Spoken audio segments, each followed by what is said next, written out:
How's it going, Paul?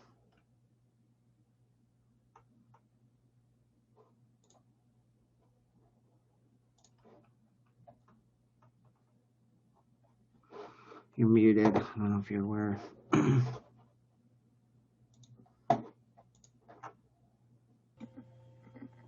There you are.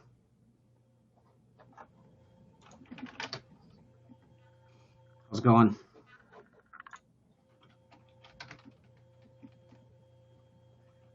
Well, I'm looking to get my real estate career going again here. It's kind of been on stall. I hear you. What part of the metro are you in? Well, I'm actually in Wisconsin currently, Okay. but looking to get my non-resident license in Minnesota again. So I thought perhaps the session would be helpful. Yeah. Yeah, it works everywhere. What part of Wisconsin are you in? Well, I'm in Madison. Got it.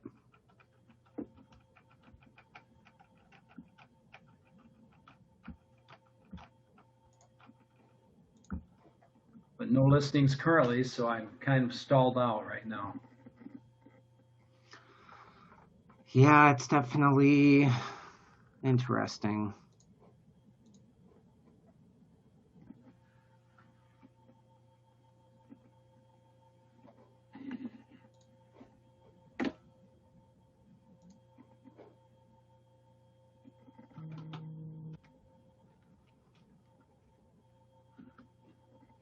Give it a couple minutes. Raylan, anyone else waiting to come in? I have you muted. No one's knocking at the door yet, but we're waiting for a couple more people because 10 people registered, not including Paul, who's already here. Okay, perfect. I'm gonna grab my coffee. Give it a couple minutes.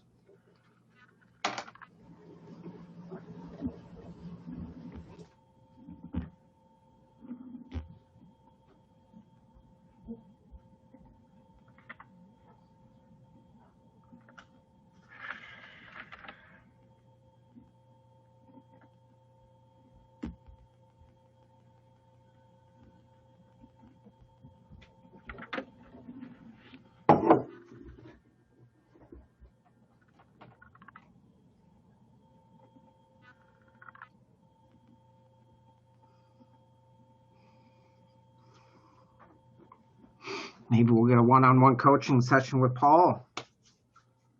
Okay. So how long you been in the business? Well, it's kind of a long story, but in 2006, I got my license in Minnesota and practiced in Minnesota part-time until 2016. Okay. My dad went terminal here in Wisconsin, so I came down to be with him in his final days and just got my Wisconsin license about a year ago. Haven't really had any business in Wisconsin, so I'm currently working as a manager with Quick Trip, cover my expenses, but there's still that longing to get real estate going again. Absolutely. Are you coming back to the Twin Cities or hanging out there for a while? Hanging out here, I've got about a 10-month lease remaining. Got it. So do you still get clients in Minnesota? Not really at this time. Because in 2016, I was actually busy buying leads, and Sure. so the leads, about 1 in 100, becomes a customer.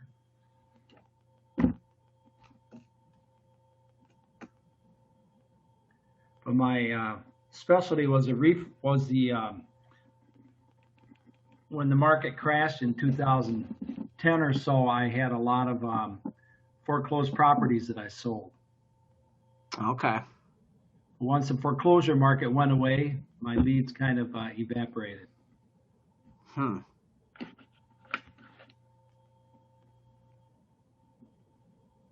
Yeah, I suppose. Well, people love that $250,000 house for $190. People love that kind of thing. Oh, for sure. For sure. Now it's 200. Now it's 300 for a $250,000 house. Yeah, it's the other side of the market.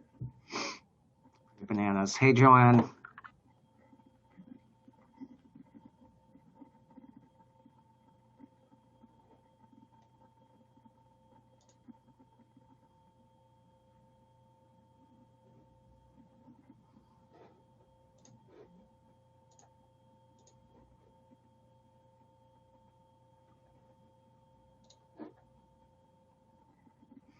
Awesome. So, Raylan, what was the lady's name that was going to talk for 15, 30 minutes? Elizabeth Fuller. Yeah, she had a last minute doctor's appointment. So we're going to co-lead next week the NRG Agent Mastermind, which will be super good, just on your mindset and how to stay positive in an interesting market. Like I said last week, I don't know if you guys were here last week. I really want this to be interactive. My biggest thing is, anything's, we can talk about anything, but I want to talk about stuff that can bring the attendees the most value. So if you guys have questions, chime in. Any stuff that you guys are running into. I was going to, after Liz talked, I was going to talk again about negotiating in this crazy market. We went over it last week, but I had to delay the meeting, so some people weren't able to make it. So I wanted to touch base on that again this week. Just because I think that's super helpful in today's market. Are you working with any buyers right now, Paul? No, I don't have anything going on right now. I mean, it's working my 40 hours and hoping to get this going again part-time. Copy that. Joanne, how about you? No, I don't. I actually got my license and started working as a realtor a couple months before COVID hit, and I'm from out of state. So it's been very difficult for me because I had planned on networking, and I was networking several times a week in the evening, and now I just don't feel comfortable due to some health issues. But yeah, so it's been really tough for me being new to the state and then having COVID hit right after I got my license. I've been struggling. Doesn't make it easy. Do you have clients that are itching to get out? No, I've only worked with buyers. I've had a hard time getting listings. I think because a lot of the people just go with folks that they know here. I don't know, but I've only had buyer clients, and I have two right now that are both working on their credit, and they just don't feel comfortable because they're first-time home buyers under 300, and they're just afraid of the market. You know, they want to get more for their money. So that's kind of where I sit. I have these clients, and I've connected them to lenders, and they're just not ready. They're not ready because they can't get pre-approved, or they're not ready mentally? I think one of them's not ready because they can both get pre-approved, but neither of their credit is outstanding. So they know that if they got their credit up a little bit, it would be they would get a better loan product. And then secondly, I think that they're mentally worried at the same time. So it's like double issues, both of the clients that I have right now. That. So if we put it into perspective, I mean, our job as a realtor is to be the expert and the counselor, if you will. So if they're going to continue to, I'm assuming since they're first-time home buyers, they're renting, right? So Correct. if you do the math, another year lease, equates to what they probably have to pay above list price on a house anyways. So, you know, the fear thing I get, but it's literally our job to sway them from that. You know, the market's not going to crash like 2008, 2009, 2010. It's just not possible. The only thing that's going to happen, especially in Minnesota, more than likely is, you know, it's going to go back to normal, not be crazy. So as long as our clients are willing to stay in the house, I mean, it doesn't matter really. And then seeing houses go above list doesn't matter either. We talked about it last week. It's the list price is so means nothing. In this market, list price means absolutely nothing. Agents are just floating crazy numbers out there, super low to get 10,000 offers. So what we really need to be talking to our clients about and our lender partners is, you know, what's the payment going to look like monthly, right? So, you know, at 300,000, this is my payment. At 280, this is my payment. And having that knowledge with the lender partner to your buyers, and then as realtors, we're asking them, you know, what's the monthly payment worth? What's this house worth on a monthly basis to you and your family? And then you go with that offer, you know, that equivalent. Because again, I mean, it's our job to educate our clients. And right now, a lot of clients are seeing people offering way over the list price. But again, that's so arbitrary. I mean, literally, it's like a dartboard. Listing agents are throwing list prices up super low on purpose so they can look like rock stars, you know.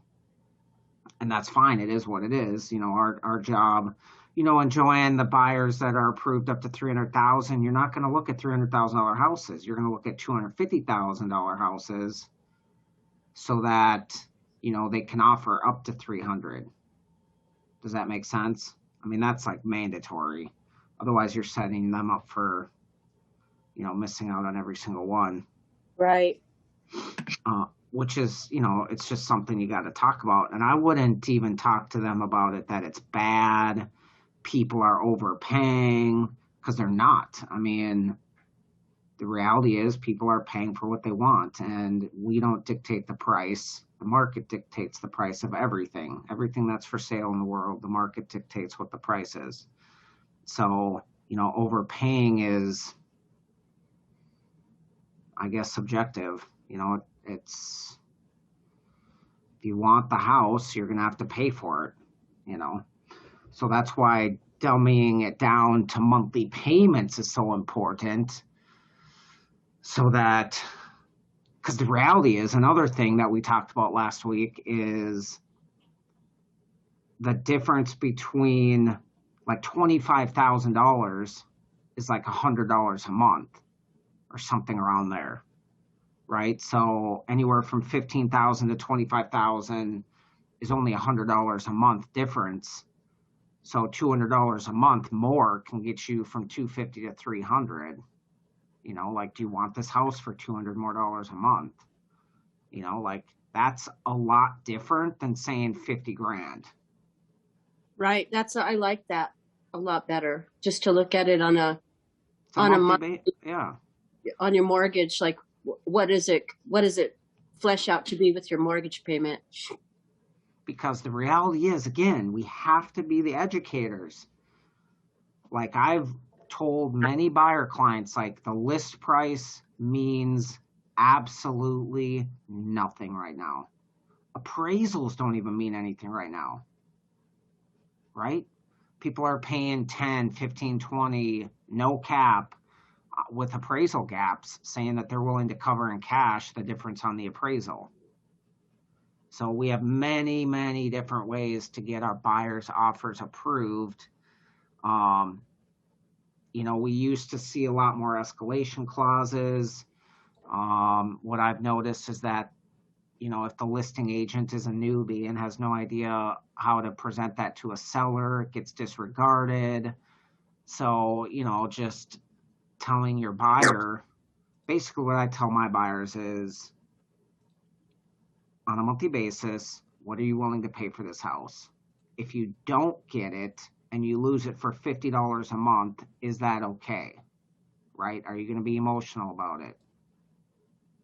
Okay, like if $1,550 a month is way over budget, but they're willing to do $1,500, then they know that $1,550 is too much for them, so it's less emotional, right? Because you don't want them to miss out knowing they could have got it for $5,000 more, and it's like $20 more a month, So that's what we've been doing. We've switched from escalation clauses to just offering our highest and best to make sure that we have the best opportunity to acquire the house. Another thing that people are doing, obviously, removing contingencies is super common. I don't advise to waive buyer's inspections, but I would definitely shorten the time. Don't be the agent that puts a 10-day buyer inspection. 5 at the maximum. But I have inspector partners that will go and look at houses while you're doing the showing and inspect the major stuff, foundation, roof, etc., to make sure that there's not major defects for $100-$150. And then at that point, you can waive the inspection, right? Obviously, every house is going to have some small items, but you just have to educate your buyers. Like, hey, the inspector's they're not going to check all the outlets, guys. We only have 15, 30 minutes. They're going to make sure that, the electrical's not archaic and, the foundation isn't crumbling, stuff like that. So that's super good option. Another very required thing when you're working with buyers is calling the listing agent. Not every seller wants to sell and close tomorrow. Not every seller will only pick the highest offer. Okay, so calling the listing agent, you'll be super surprised at the answers you get. What is your seller looking for? What would it take to get this deal locked up today? Right? They'll tell you. I wouldn't, but some, listing agents will. A lot of sellers are needing a rent back. So they close on the house, then you give them 15, 30, even 60 days in some instances to buy a new house. Now, because that makes it a lot easier for them to buy their new house. They got the cash and they're not contingent. So then you do a seller rent back so that they can rent it out. Obviously, your buyers have to be cool with not moving in until they buy a house, but that's super popular. Again, talking to the listing agent, super important. On timing, just finding out when the seller's best close date is, super important. Waive inspection. Again, I talked about the appraisal gap. So just finding out from the lender or your buyers what they have access to in regards to paying above the appraisal, in regards to cash. Let's see.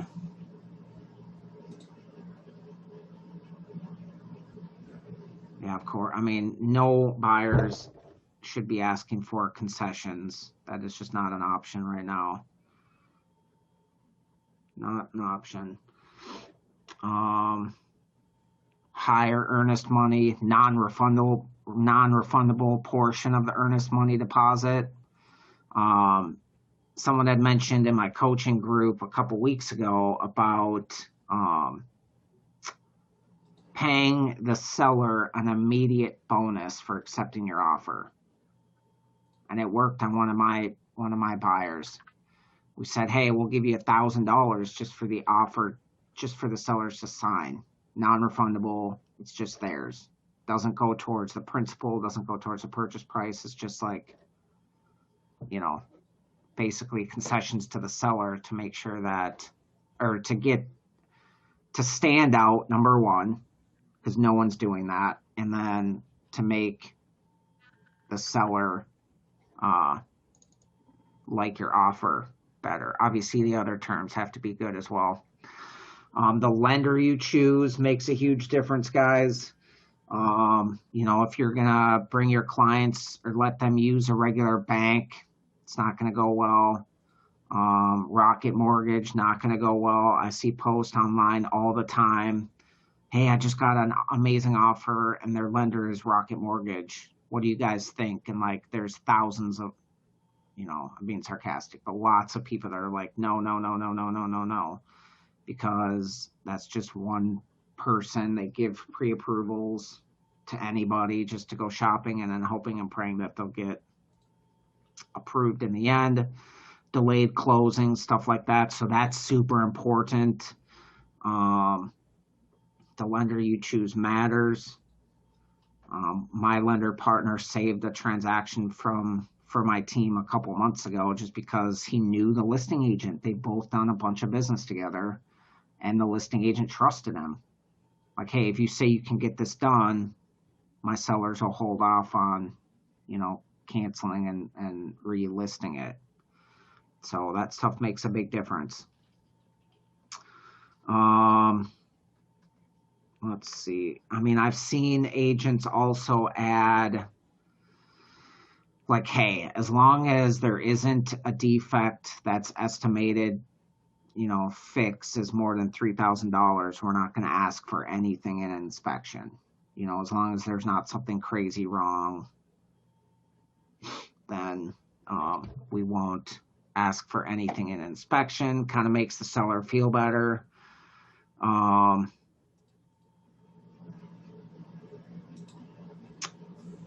Let's see, just reading through the notes from last week.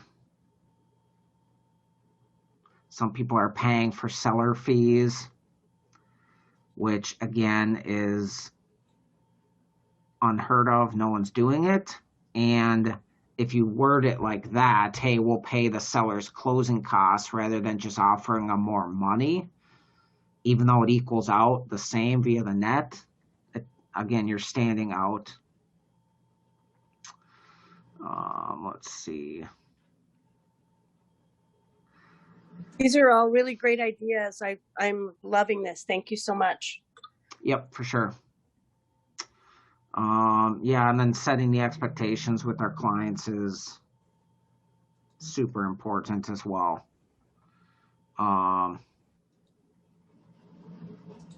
Keeping your buyers engaged during the elongated process, keeping them positive.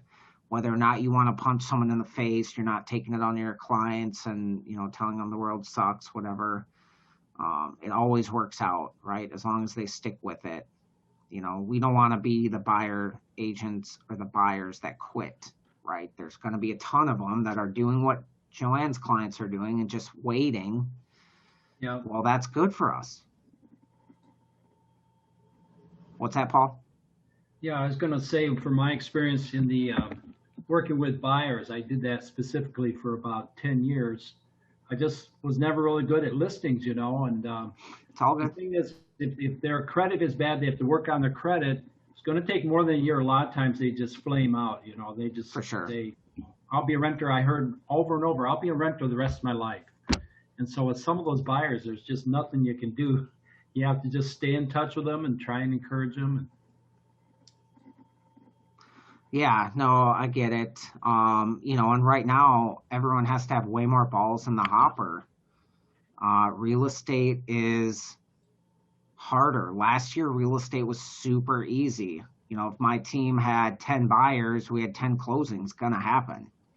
Now it's like, maybe, and you don't know when they're gonna happen. So you have to have so many more balls in the hopper, juggling, doing showings, way more showings, right? We're getting paid what we're worth now, taking the risks, spending all the time with these buyers. Another thing on that, Paul, I think, we need to focus on, you need to tier your potential prospects or clients for sure. Like someone like that, you got to leave it on them. 9 times out of 10, they're not going to do what the lender needs them to do. I hear that over and over and over again. So spending time with clients that are going to happen. I mean, that's how I make my living, is figuring out who to spend my time with, because time is absolutely the most valuable resource on earth. So spending time where the deals are going to happen, the more people I can help, makes a world of difference, not only in your bank account, but your mindset of how this whole game plays out. For relying on all these people that aren't approved and, are saying stuff like they're going to be a renter all their life. Like, we got to have a lot more balls in the hopper and work with higher opportunities, better opportunities. So yeah, again, staying positive with our buyers is a big deal. Let's see, reading through the notes. So this mastermind's a weekly event? Yeah, I think so, Raylyn. Is that correct? I mean, we're going to have something every week. Every 2 weeks. That's what we talked about last time. Okay, every 2 weeks. And then Raylyn always finds someone to come and talk in the weeks that we're not doing it. Well, I have a question for you, Neil. That is, someone who is a buyer's agent in the past, how do I switch over to being a listing agent? Because my realization was that I need to be listing property. In real estate, to list the last, and focusing on buyers over the long term, I didn't last. Yeah, I mean, historically, you want to be where the control is. And right now, the sellers have control. When you were doing it, buyers had control, right? So, Right. Yeah. You got to swing with the punches. And I mean, we're still making deals with working buyers. I mean, historically, my team hasn't always carried a ton of listings. We were mostly buyers. Now that we've been focusing on listings, it's getting better. But I mean, where you're going to get listings is you got to grind. I mean, there's no like lead source you can get for listings. If they tell you there is, it's a scam. You got to circle prospect. Like Joanne, if you have buyers that are looking in this neighborhood, call every house in that neighborhood. Say, hey, I got an approved buyer that has to live in your neighborhood. Have you had any interest in selling in the next 12 months? Or even better, John, this is Joanne. I have a buyer looking to live in your neighborhood. Do you know any of your neighbors that are looking to sell? Okay. I like that. I had a listing, my first ever listing presentation about a month ago, and I went in really prepared. I had good comps. I had, just a lot of information, and they had already purchased another house. They just wanted to get out of their house. Yep. And the big question, and when I saw the look between the husband and the wife, everything was going great until they asked, how many listings have you actually had? Yeah. And, and I said, well, traditionally I'm a buyer's agent. And I think that gives me an edge in this market because blah, blah, blah. So I tried to sell it, but I could, I just felt the vibe change as soon as that question came up. And I think that's what's hard is to switch to a listing agent. But I like that idea of calling people in the neighborhood. I think that's a great idea. Yeah, and here's the reality. So it's never about your knowledge or skill. It's always about your attitude. So what my team does, I have all my agents on my team are brand new within the last year, and they're crushing it. And the reality is they can quote my team's numbers. Oh, we've listed X number of properties in the last 12 months. You can see our Zillow page. We've closed X number of transactions. For people not on team, Raylyn, how many transactions did NRG do last year? 1,000? I think more than that. Yeah, But if you're looking for the 1,250 or exact, something. yeah, Francis has the number, but Yeah. that's about right. So yeah, you know, you change from I to we. We have done over 1,200 transactions in the last 12 months. You know, our brokerage, we crush it. Maybe they'll call you out and say, well, how many have you done? That's fine. It's not likely though. You just move on. We've done over 1,000 transactions the last 12 months. You're definitely in good hands. You know, do you have any other questions before we start the paperwork? Yeah. And it's all confidence. That's what it comes down to. Confidence, yeah. You know, because skill and knowledge are good things to have, but it's the attitude that gets people. The attitude and the confidence to make it happen, you know, and assuming that, you know, if they're interviewing you, that you're going to get the deal. You know, I bring a lockbox every time I go, listing contract, just like make it super awkward for them to have to say no. People don't like to say no. So when you get up against a situation where you've got them saying, well, this other listing agent, they say they've closed 100 homes in the last 10 years. So you're saying the comeback meal there really is to say, well, good for them. You know, our broker, however, has, we've sold this many listings, and we have a very strong team and very knowledgeable broker, and we'll do a great job for you, you know, kind of thing. So I ran into that quite a few times and say, well, that agent's had 100 listings. You haven't had one? It's almost like they say, get out of my house, you know, but if you can somehow display confidence and talk about the team and how we help listings, you know, you might still get it. Yeah, no, I copy that. And even further, it's, you want to tell them how good that other agent is as well. Surprising as it sounds. Oh, that Paul, yeah, he's super good. You know, I hear super good things about him. For us, we've listed and helped. You know, an easy way to say it is we've helped over 1,000 we've helped over 1,000 clients in the last 12 months. So 100's a good number in 10 years, but we've helped over 1,000 in a year. So you're definitely in good hands. But you got to move on. Don't let them ask you, well, how many have you done personally?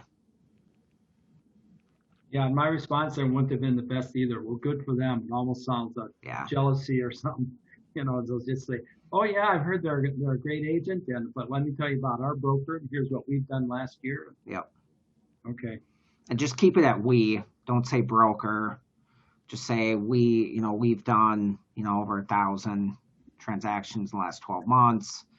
We're absolutely crushing it, you know, for all of our clients. So, and then move on, you know, somehow figure out a way to move on from that question. Because trust me, that's every agent's biggest fear, is getting asked that. You know, I get asked that for, like, I don't really do luxury. And I had a listing and they asked about, you know, have you listed a home in this neighborhood? And I hate that question because it means nothing. Like, everything's online. I can get data for Florida if I wanted to, you know, like, it doesn't matter if I've listed a house in your neighborhood, but they think that. So it's coming up with an objection for that. Have you done a lot of higher price listings? I just bring it up with the brokerage. That actually made me do more research with NRG to see, you know, how many listings we've carried over 1 million. So I have the data next time, but you got to learn somehow. So same concept, just different questions that they're asking, you know. So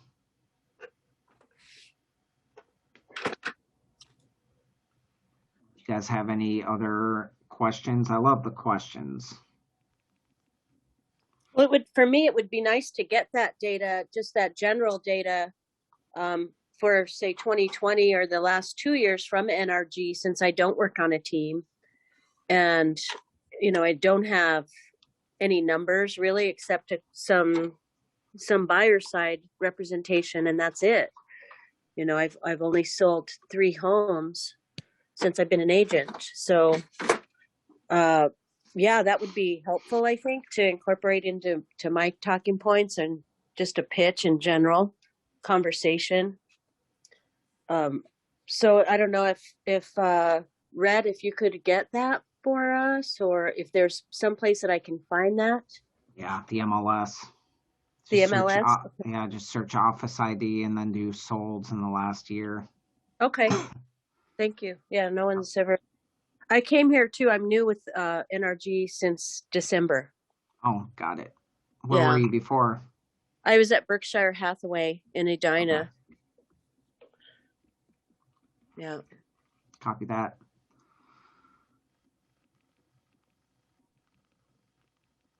Anyone else have questions, comments about what we talked about? Deborah, thanks for coming.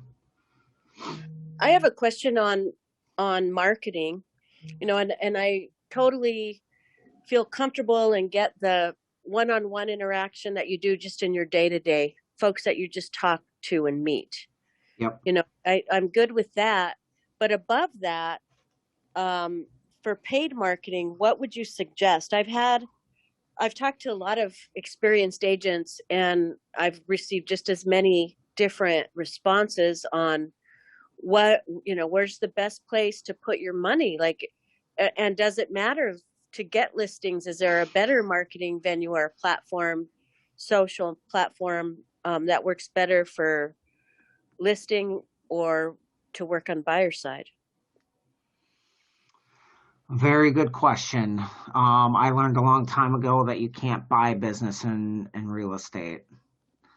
I always tried to buy leads, hope and pray that my campaigns, my texting and email campaigns would bring business, and it literally never worked, ever.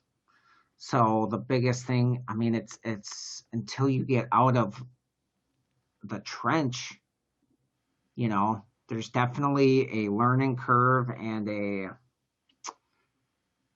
ride that you have to go on. There's no easy fix. I know you're not asking for that, but just to be super clear, there's nothing that'll just be like, if you want 10 sellers, give me money. It's definitely not the way it works. It comes down to your hustle and grinding, and of course your attitude. So little things like circle prospecting, cold calling, those are the cheapest things to do. Pre-COVID, you can door knock. Hey, hold open houses for people. NRG agents are posting for open houses all the time, for people to run the open houses. Yeah, I've done that, not with NRG, but I did that a lot at my with my last brokerage for sure. Yep. So that makes a difference. Big time, right? Typically, industry average is 4 open houses equal 1 transaction. Most of the buyers, 60% of them have a house to sell, right? Obviously, you have to weed through the ones that are represented or not. There are ways to do that.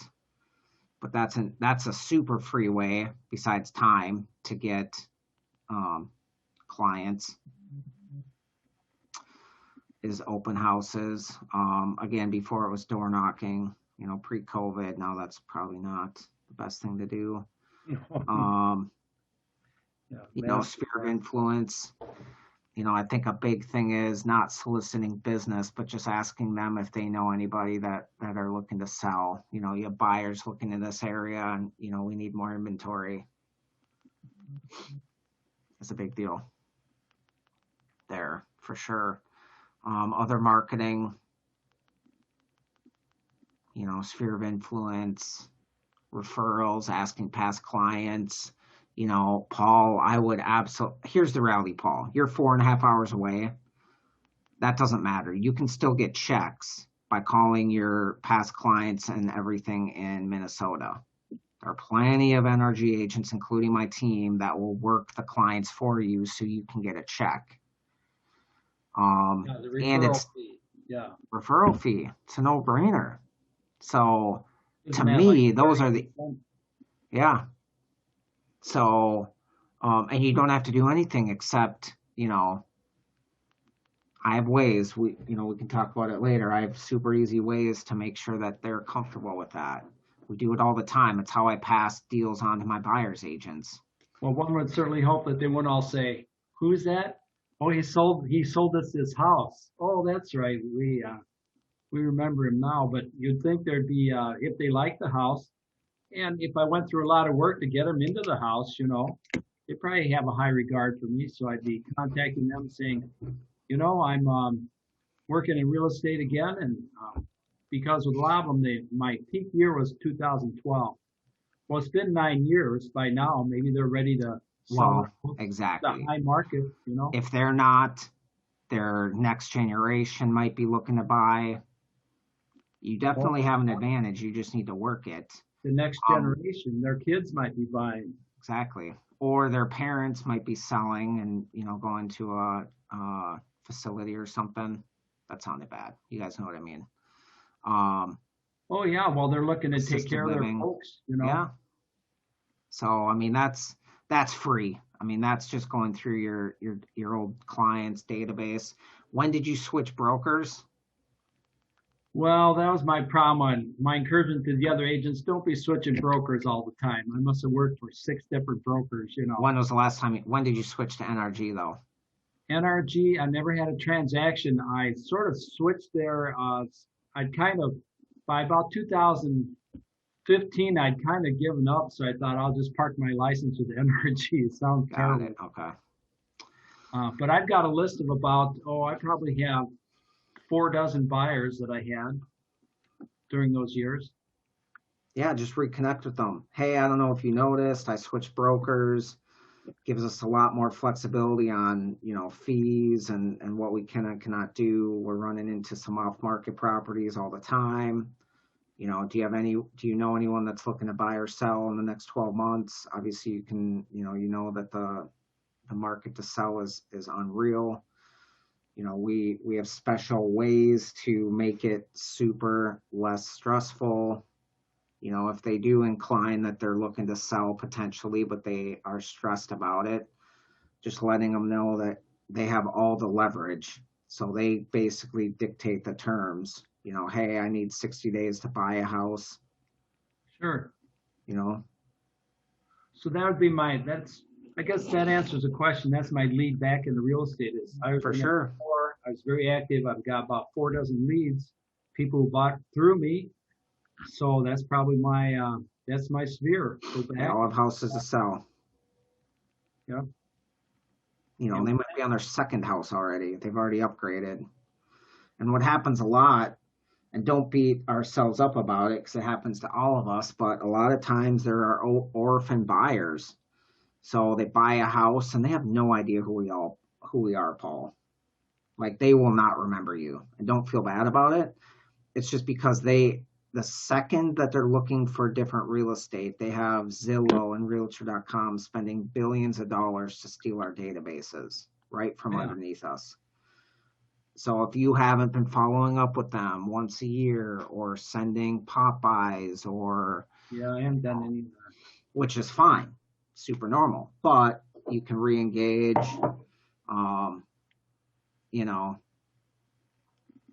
etc. And I suppose be honest with them. Just say, I'm wanting to get decide I want to get more active in real estate, and so I'm coming back to my people that I've sold to before, just to find out what your situation is, and if you're perhaps looking to sell, or is that not such a good thing to do? Well, honesty is always good, but you don't want to sound like you've been out of the game. All right. Okay. I don't think. I mean, it's super up to you. It depends on your relationship with them for sure. I would say just, hey, I don't know if you noticed, but I recently switched brokers. We have a ton of leverage with off-market properties, lots of buyers floating around that are, looking for listings. Do you know anyone looking to buy or sell? Then let them answer. and then Sure. go from there. You kind of want to always stay away from sounding like new because it's a big purchase. You know, you've been doing this more than most agents in NRG, but they don't realize that once they hear that, you know, you're coming back or you're going to try it again. Like, people don't like Oh to hear yeah, that'd be the worst. Oh, I'm going to try it again, and Yeah. they're thinking, "You're not trying it with my house, buddy." that. Exactly. You know what I mean? Yeah, so it's just perception is a big deal. It sucks, but it's a big deal. Well, basically with me, it's just my real estate business was paused because my dad was terminal, and I went down there to Mhm. Wisconsin, and I wasn't even in Minnesota, so it was Exactly, Paul. That you can talk about if you feel inclined to. That's fair. That's fair game, right. for sure. So that's very good. Deborah, I know you joined us late. Do you have any questions about what you're running into in the market or anything you want to brainstorm? Mastermind? I've just been running into a lot of over offers, cash beating out clients, which feels at this point is just kind of a number of offers in game. That it is. It's Yeah. definitely law of averages. What price point?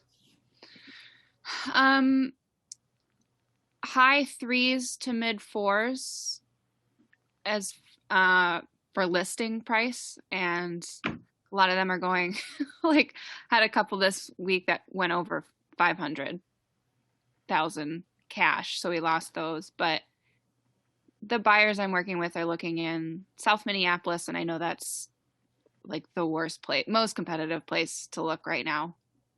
That's bizarre. Huh. So and they're, you know, we did a lot of upfront education, so they understand. But just listening in here to kind of make sure I'm doing everything. Yeah. To make their offers as competitive as possible. Yeah, so I started the call talking about that, and that's, you know, the biggest thing is talk to the listing agent, find out, hey, you know, what's the seller looking for? What can we do today to lock it up? You'll be surprised what people tell you.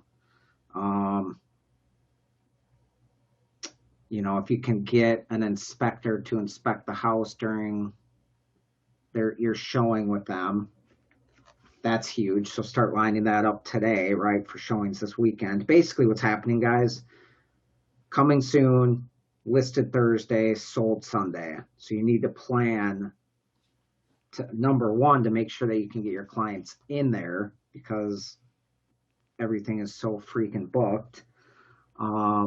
A lot of agents aren't allowing overlapping showings. So we're working the weekend, Monday, Tuesday. What's coming soon? Let's get our showings set up and everything scheduled, which is a good thing because that gives us time to talk to an inspector. You know, we have plenty of them that'll do that for $100, $150. Go do a very minimal inspection, but enough to where the buyers would waive the inspection. Just based on, I mean, if they're paying $500,000, they got some cash to fix a broken outlet, you know, if they find that on the the actual buyer's inspection, if you choose to have one, you know, I would imagine. I mean, that's up to you and the buyers. I had one buyer, tried to walk them through. They just said it would be so expensive by the end, you know, doing that for every single house, but that's what you got to do, you know. Waive the inspection. The inspector will still check out, you know, foundation issues and appliances, you know, stuff like that. They're just not going to go around and check every light and all the small stuff. So that's a good one. Appraisal gap. Are you doing an appraisal gap in there, Deborah? Yep. Appraisal gap. How much? At least 10. Copy.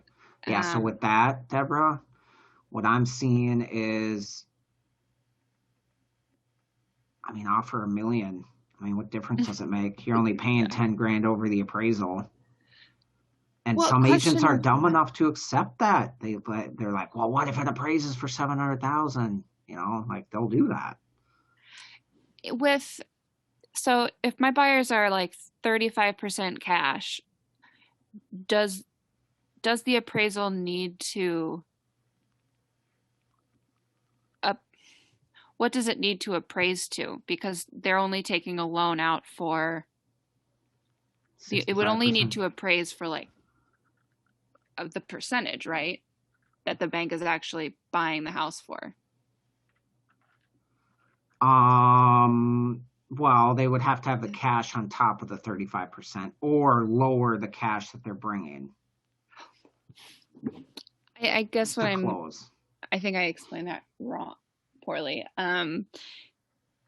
If the bank is only funding 65% of the house's the price, Yep. does it need to appraise for the full value that my buyers are purchasing it for, or Well, just it doesn't have to, but if it doesn't, that's where that appraisal gap comes in. So if you offer 500, it appraises at 480. The loan terms dictate that it has to appraise for 480 unless you have an appraisal gap of 20 grand to make it, which is fine, Deborah, because if you talk to your clients and say, hey, if this happens, just put 30% down, put the other 5% and get the house that you want. I mean, that's the other thing, Deborah. I would have a conversation with them. List price means nothing in this market. Yeah. It's such a scam right now in people's brains. The biggest thing, the only thing that matters is their monthly payment. So have a breakdown if you haven't already with the lender, 450, 475, 500, 525. They will be so surprised at how little the monthly payment changes.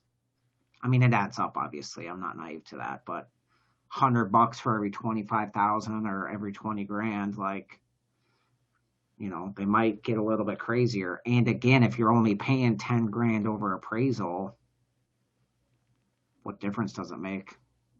Mm-hmm.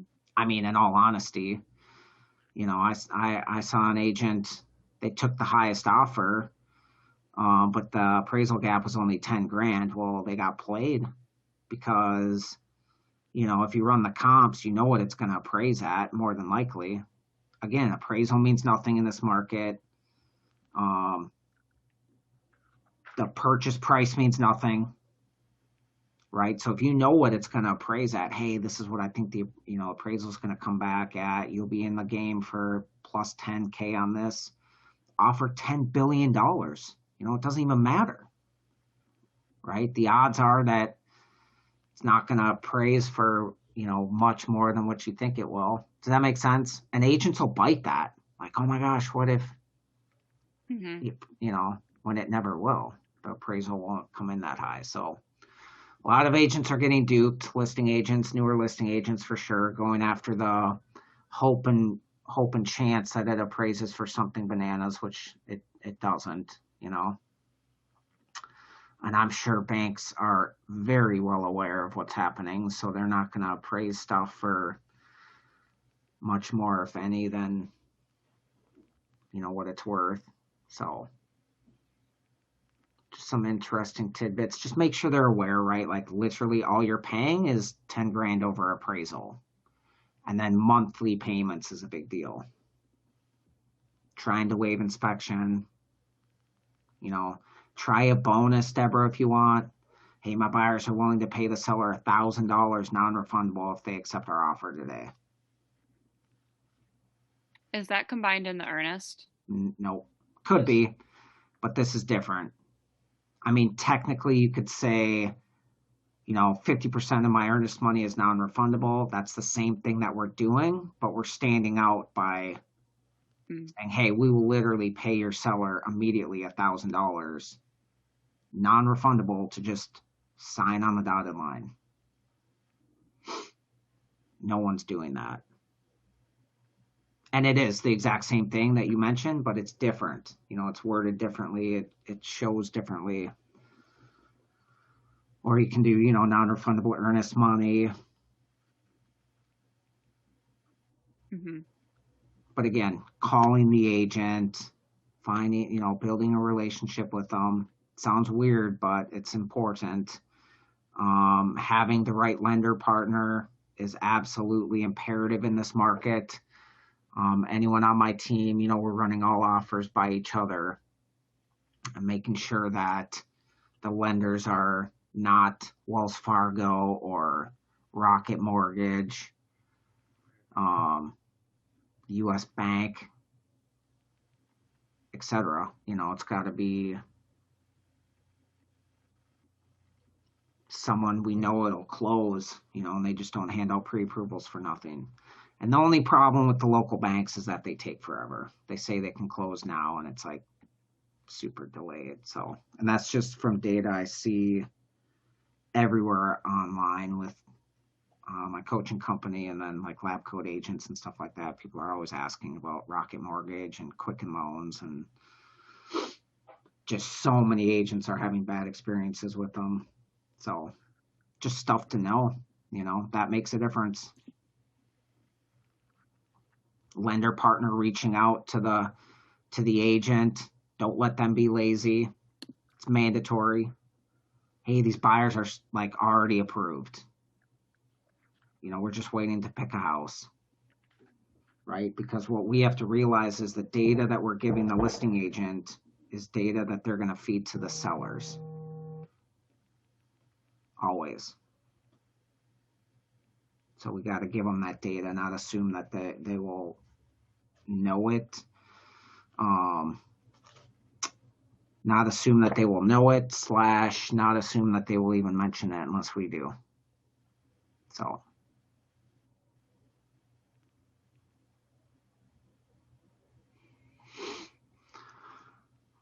So Raylan, we do not have anything scheduled for next week. We're moving Elizabeth for next week, and she agreed. Oh, so we do have something next week. Yeah.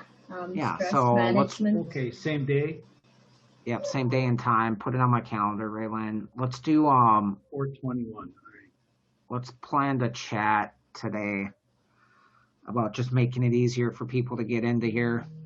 I think they're having issues with the link and all that stuff potentially. Okay, well, thank you very much, Neil. It was very informative, and I think I have my assignment. So There you go. Get your homework done. Next week we'll Thank talk. you. Liz will talk about mindset, and then I'll be talking about the pride cycle. So super important right now. Appreciate you guys. Have a good one. okay, Thank thank you very so much. much. Yep, we'll Thank see you. Bye. you. Bye.